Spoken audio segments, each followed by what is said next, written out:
Welcome to POTUS 2017, where we keep watch on the Oval Office and pour cold, hard facts on the overheated political rhetoric. I'm Brian Lehrer. The President of the United States is in double trouble. First, the Washington Post reported that during last week's White House meeting with the Russian ambassador and foreign minister, President Trump spontaneously shared some highly classified information about ISIS that it was later learned Israel had obtained from sources that might now be compromised. The president admitted this, but said it was important for national security.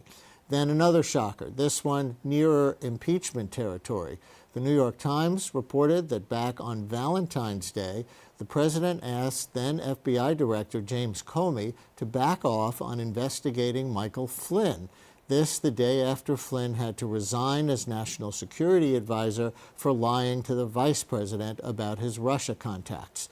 The White House denies the Times version of events, but turns out shortly after that meeting, Director Comey wrote down what was said. Comey's memo, if the New York Times has it right, reports that Trump told Comey, quote, "I hope you can let this go."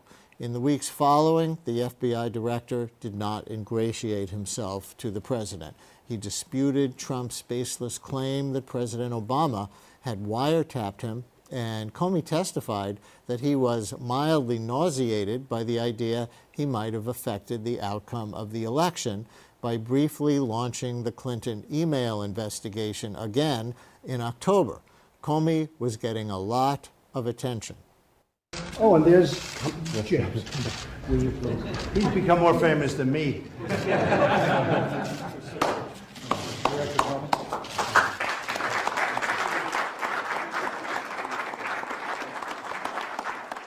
Trump fired Director Comey May 9th, nearly 3 months after their one-on-one talk on Valentine's Day. Today, what's the effect of this scandal on the military, vets as we head toward Memorial Day, and those on active duty and overseas? Plus, we'll look at a study that predicts Trump Care's future from the fate of Romney Care. With us here in New York is Paul Rieckhoff, writer, founder, and CEO of Iraq and Afghanistan Veterans of America. Paul Rieckhoff, let me start with you. The commander-in-chief is being suspected of all these things. How does it affect the troops? How do you think your veterans from Iraq and Afghanistan are reacting? I think it's an important question that you ask because not many folks are asking that. I mean, there's tremendous instability. There's a lack of trust. Everybody in America wakes up and says, I don't know what's going to happen today. Imagine if you're in Afghanistan. Imagine if you're a soldier at the 82nd Airborne or you're a Navy SEAL.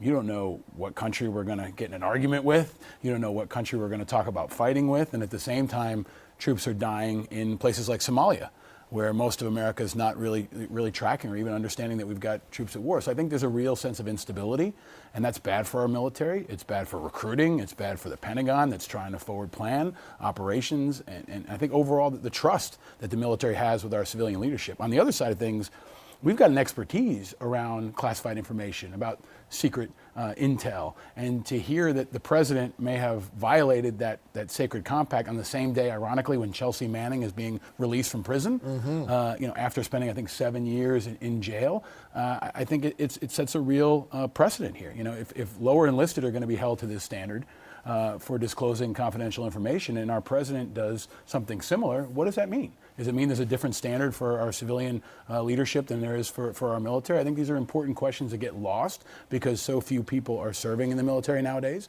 and because our civilian population is so disconnected from the realities and costs of war. As various things have been revealed about Trump since the inauguration, his popularity with those who voted for him and Republicans in general has actually remained pretty steady. Now, he did very well among veterans. Do you have a sense from comments pages or Facebook or anything? You have hundreds of thousands of members in the Iraq and Afghanistan Veterans of America.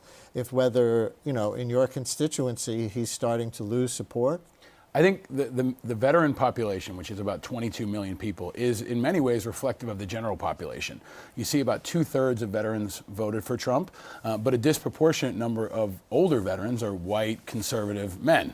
So I think that's reflective of his core demographic in many ways. So people who were with him before in the civilian population are probably still with him in the military. I think there's a higher level of skepticism within our generation of all politicians. They tend to be more independent. They tend to be less partisan, and I think they're frustrated with civilian leadership in general. You know, we dealt with Iraq. We don't have a clear strategy in Afghanistan. We don't know what's next. So I think the veteran population can be a voice of conscience. They also understand defense and military issues in a way the civilian population doesn't, so they're translators. So I look to the military writers. I look to the military voices on social media and Twitter, and even the voices you can hear, you know, trickling out of overseas are going to be exceptionally important because they have that nuanced understanding. But you know, they also consider themselves in some ways a different kind of citizenry. They've been asked to sacrifice over and over again for a decade and a half. So for us, we feel like we've got more skin in the game, and I think that creates an important and sometimes effective civil backstop that exists within the veterans population. And that leads, I think, to the plan that the president is now considering to add more troops to Afghanistan. We've got, what, about 8,400 there presently. It used to be many tens of thousands, but that war's been going on since 2001. Yeah. How do the vets who fought in Afghanistan, if you can generalize at all, feel about, A, the fact that we're still there at all, and B, the prospect of another troop surge? I think on a very basic level, you know, we've started to call Afghanistan Forgotistan. We feel like it's ebbed and flowed, but America's kind of forgotten about it. Forgotten our friends are over there, forgotten our friends are dying, and I think that's a very dangerous place for our country to be in. When it comes to the actual strategy, there doesn't seem to be one. We don't know why we're going, we don't know when we'll be done, we don't know what to tell our families, and that's been the case now for a decade and a half. So I think for our members especially, what they want people to understand is there's been a churn. We're tired. You know, we've got friends and members who've done 9, 10 tours. The Special Forces community in particular has been really ground into the ground and asked over and over to go. And it's hard to fight to win when you don't know where the goal line is. And I think that's become really a core feeling for our generation of veterans that we've got to find ways to grapple with. And what about that social backstop that you mentioned? That's different than in previous wars, right? Yeah, there's no draft, right? So, you know, people don't think their kids are going to go. If he says, yeah, you know, we might send some troops into Syria, or we talk about North Korea, you know, it's somebody else's kids going. That's unprecedented. We're less than 0.5% of the population. So you've got essentially a warrior class that's been shouldering this unimaginable burden and continues to shoulder it over and over. The folks in our office, we say, yeah, you know, jokingly, oh, maybe we'll all see each other in Korea. It's not that much of a joke nowadays. It could actually happen, and that's a reality for us that's really stark compared to the rest of the population that's not in the National Guard, not in the Reserve, and has no real threat of draft. So I think it's been good for our military to have this professionalized military. They're the best on the planet. We all know how fantastic they are, but it's been bad for our democracy. When you can wage war and the citizenry, for the most part, doesn't really have any personal consequence, that's a bad place for our country to be, especially if we're in never-ending war. With these two revelations about Trump sharing this intel with the Russians, classified intel, and the Comey claim that Trump asked him to not investigate Michael Flynn, Paul Ryan, let me play a clip of Paul Ryan, asked if it's time now for either an independent commission or independent counsel, as the Democrats want. We need the facts. It is obvious there are some people out there who want to harm the president, but we have an obligation to carry out our oversight regardless of which party is in the White House. And that means before rushing to judgment, we get all the pertinent information. The House Oversight and Government Reform Committee has appropriately requested this memo, and I'm sure we're going to want to hear from Mr. Comey about why, if this happens as he allegedly describes, why didn't take action at the time. So, Paul, do you have an opinion about this, either as a private citizen or as head of the IAVA? I think it's crazy. I mean, that's kind of where everybody is right now. You wake up every morning, you don't know what's going to happen. I think that's what bothers me as a citizen. There seems to be no clarity. Everything's reactive. We're missing the big things, right? We can't even talk about infrastructure or veterans care because every hearing gets disrupted every day. We have important hearings in the Senate Veterans Affairs Committee last week that were canceled, that were rescheduled. So we can't get things done. I think that's what concerns me the most, is that this is not just a distraction. It's become a black hole that's sucking our government down. In our community, I think we look for hope and we look for leadership. And I think people have been inspired by General Mattis, our Secretary of Defense. He's a guy who really has trust and credibility across partisan aisles. I think many people feel like he's a voice of reason and he's a voice of experience when you've got so many newcomers to Washington that don't know how the machine works. So how about McMaster in that respect, Yeah, I mean, and compared to McMaster- Flynn, the original national security advisor? McMaster is very well respected and very well regarded. I think, for me personally, I watched some of the coverage this morning. I'm bothered by how the media and civilian population seem to think that every general is just going to be a loyal soldier, that he's got to go out there and carry water for the president. He's got to because he's a soldier. McMaster is a brilliant guy. Mattis is a philosopher. These are thinking, objective, critical, responsible people. And because they were in the military does not mean that they're just going to march in lockstep with a wrong if it happens to be And do wrong. you care, or are you surprised that McMaster was sent out the other day to be the apologist for No, I Trump mean, rather than Sean Spicer or somebody? Does that compromise his credibility? I think it could. I think this is a playbook Trump has used before. Trump knows that the military has tremendous credibility. The veterans community is maybe the ultimate populist issue. So you've seen frequently when Trump gets backed into a political corner, he pivots into the military. He talks about doing a fundraiser for veterans in Iowa instead of doing a debate. He knows it works. Now, that puts McMaster's obviously in a difficult position. I don't know if it worked. You can't call that play too many times before people understand what you're doing. Yeah. So, I don't think McMaster convinced too many people, and I would be interested to hear what he'd say off the record like everyone else. But you can't keep throwing these generals out in front. Eventually, it looks like a political prop. A lot of people thought the Trump campaign was going to be toast very early on in the summer of 2015 when he insulted John McCain in the way that he did. He's only a hero because he was captured. I prefer people who weren't captured. Right. That seems to insult all POWs, and yet, as you were indicating before, the Vietnam generation, McCain generation of veterans was very much behind Trump. Why did he maintain that credibility even after saying that? Why did people think that he got veterans issues better than Hillary Clinton? And is he doing anything now that he's actually in office? I think some people thought that, and very simply because he said it all the time. Republicans say all the time, we're strong in national defense, we're strong in national defense. It's a talking point. So eventually it seeps in and people say Republicans are strong in national defense. How do you know? Because they say it all the time. The president said repeatedly he supports our veterans, he supports our military. In the Pentagon, there is a real feeling that they've got a president who's going to support them from a financial standpoint. They feel like they will have an increased budget, they'll have some level of predictability, especially after sequester. That's important. I think it's important also to understand VA and DOD, Department of Defense, are really the only places that saw a budget increase. Other budgets are being decimated. So whether that's a real commitment to defense and veterans or it's smart political optics, it is a reality. But the points on the board are not there yet. The VA is not fixed. There's no hotline at the White House. A lot of these big promises that Trump had talked about in the campaign trail have so far not happened. And I hope it's an area where people hold him accountable because it was big talk and a lot of it was political. He knew it would engender tremendous support. And if he doesn't deliver it, it should be a real vulnerability for him. Are the scandals getting in the way of delivering on the ground for vets? Oh, scandals are getting in the way of everything. I mean, we want to try to get VA reform of the disability process. We want to expand care for women veterans. We're pushing a bill right now that's very important called the Deborah Sampson Act that would support and recognize women veterans. All that's getting disrupted. They can't get anything done.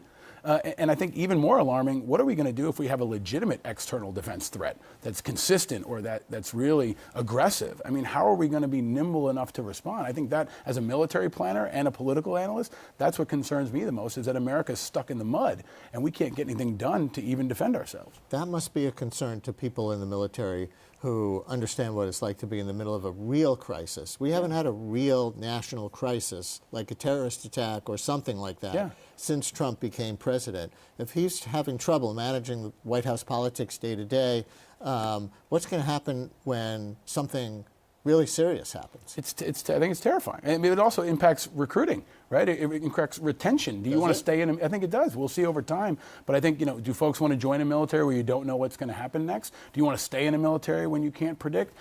And the Pentagon in particular has endured a lot of murkiness for the last few years. They haven't had a predictable budget, and they have been under tremendous pressure to try to reduce their budget, constrict their budget, and try to fight multiple pronged wars without just budget certainty. So every time I go to the Pentagon, what I hear from them is they want certainty. They want some kind of clarity so they can predict at least a year or two ahead, and they haven't had that in over 5 years. That's what business leaders want too. They Absolutely. want predictability. Yeah. They want to know the investment climate, the rules, And they want taxes. stability. That's maybe why the stock market just plunged. The Dow went down 300 Yeah, points. you want stability. What we learned about in the military is command climate, right? With Obama, you could criticize him, but he was calm, right? There was a sense of cool. There was a sense of measurement, right? With this, it's up and down every day. It's volatile. It's emotional. Yeah. And I don't think that's good for the economy. I don't think it's good for our military either. Tell us more as we head toward Memorial Day about this Deborah Sampson Act. So this is really an important time for our country in the way we take care of veterans. But in particular, we have to recognize that 20%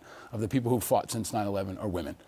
85% of our members felt they are not recognized by this country as veterans. That should be alarming to everyone. They're fighting, they're dying, and they're not even being recognized. So IAVA worked very hard to create the most comprehensive piece of women veterans legislation called the Deborah Sampson Act that we introduced in the Senate a few months ago and in the House today.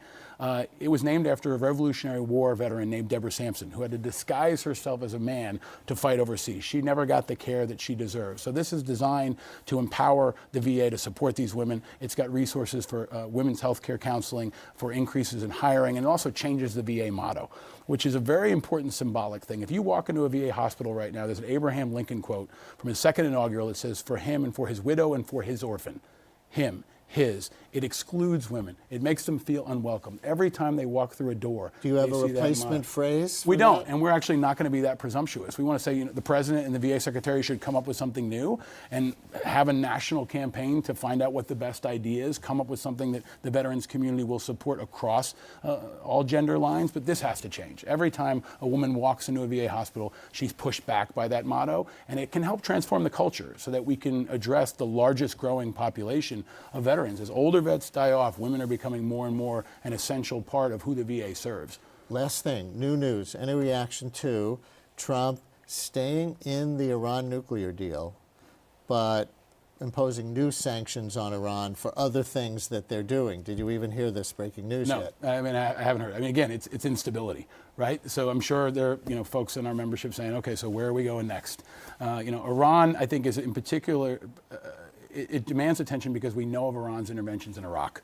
EFPs and other projectiles that have flowed into Iraq have been very, very significant. They've been high casualty producing. So I think all of us who've been in Iraq, who've been in the Middle East, know that Iran's a player, and we want to know that there's some kind of stability and predictability there as well. And I think that's an example of what's been neglected. It doesn't seem like America's focusing on Iran right now because we're focusing on scandal every day. And I think that's my immediate reaction. There may be 3 more news stories before this airs. But again, this is our new normal. And I think that's really troubling. Paul Rieckhoff, founder and CEO of Iraq and Afghanistan Veterans of America. Thank you very much. Thank you, Brian.